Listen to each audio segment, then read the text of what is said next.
বাংলাদেশ এবং শ্রীলঙ্কার মধ্যে আজকে দ্বিতীয় ওয়ানডে খেলা হচ্ছে।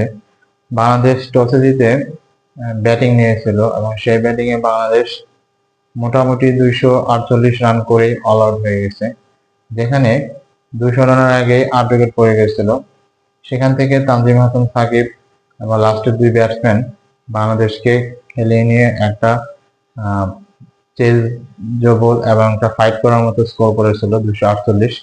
সেই 248 রান করার পরে বাংলাদেশ যখন বোলিং এ আসলো, বোলিং এ শ্রীলঙ্কার ব্যাটসম্যান খুব ভালো শুরু করেছিল। বিশেষ করে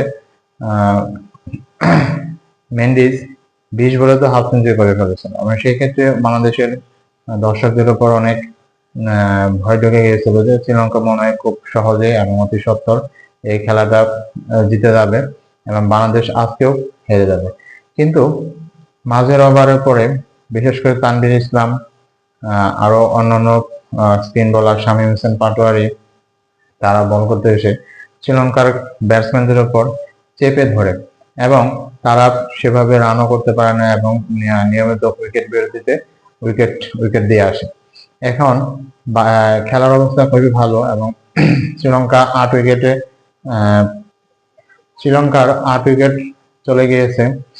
এখন বলা যায় বাংলাদেশ প্রায় জয়ের পথে আছে।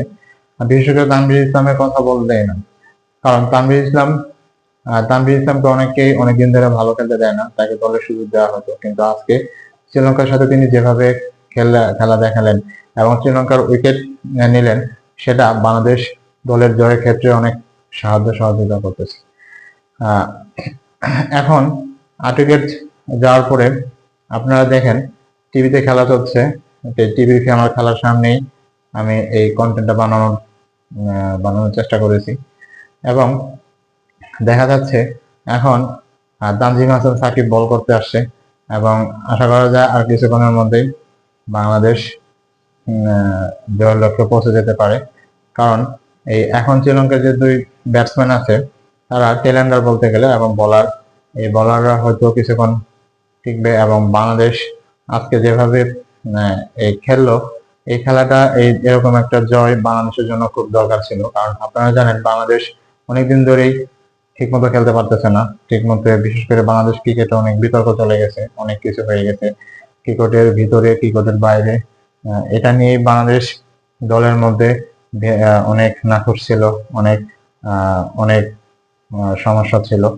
সেটাই আজকে যদি বাংলাদেশ প্রায় জেতার পথে আছে, বাংলাদেশ যদি জিতে যায় এই খেলাটা, তাহলে বাংলাদেশ একে সমতায় আনবে এবং আর 2 দিন পরে যে খেলাটা হবে সেটা একটা ফাইনাল ম্যাচ হয়ে যাবে, যে ম্যাচে যারা জিতবে তারাই সিরিজ জিতে নেবে।